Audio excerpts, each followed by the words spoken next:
Each have particular teams that we're focused on, and we're going to watch anywhere between 6 and 10 games that they have just. Time on the road.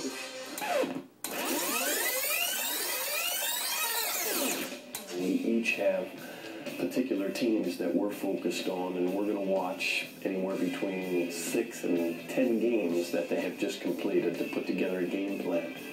And then you sit down with Coach and the rest of us, and we decide how we want to either defend or what actions on offense we want to use that we think will best prepare us for the next game. I'm not as computer brain literate as Rob and Richard, so I have to do everything on a pad and a pencil with VHS, like Coach Donovan. And so I've got Greg, who really has helped me a great deal because he can put that in the machinery.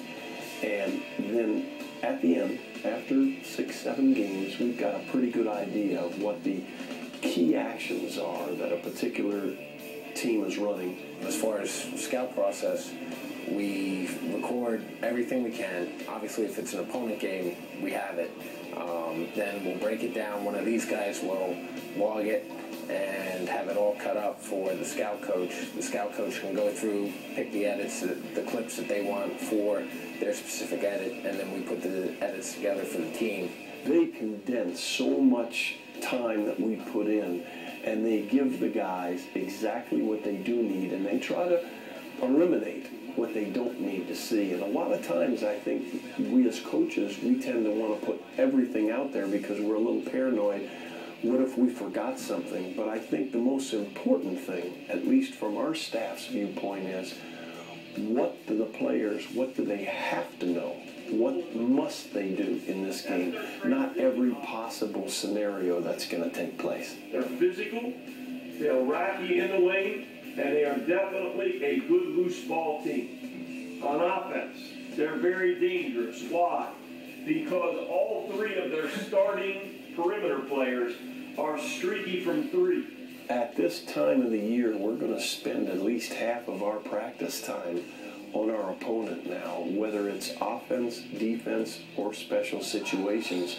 But we are going to, the 2 days leading up and the day before, we are going to make sure that we're on edge and we know what we plan on doing. And then we're going to make sure whatever we set is essential for this game offensively and defensively because of what problems LSU presents us. We're going to focus on that. Use it. Score late. Score.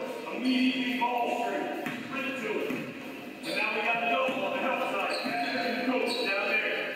The next step is to write up, type up, and present our scouting report, which would be both the personnel and what each player does individually and collectively best. And last but not least, statistics that really will lead us down a path for our players to read and review. And so Mike Roebuck will put that together with the scout coach, and usually the night before we play the game, we'll hand those out so we can sort of quiz the guys a little bit the next day and make sure that they're focused on what areas we want them to make sure that they know are absolutely imperative to win this game. The scouting report that we've gone over that for the last 3 days, means absolutely nothing if we don't come with this on both sides of the floor. We are going to need to be physical. Everybody is going to pitch in each game with a thought or something that they think, or maybe during the game, something that they think would really implement itself well at that point. And we have a great staff that really is energized and wants to help one another. So it's not that odd to hear one of us that's not doing the game have a thought that maybe, just maybe, can help us during the game. LSU would play them hard, at least for a while. Ball in the air, opening tip, controlled by the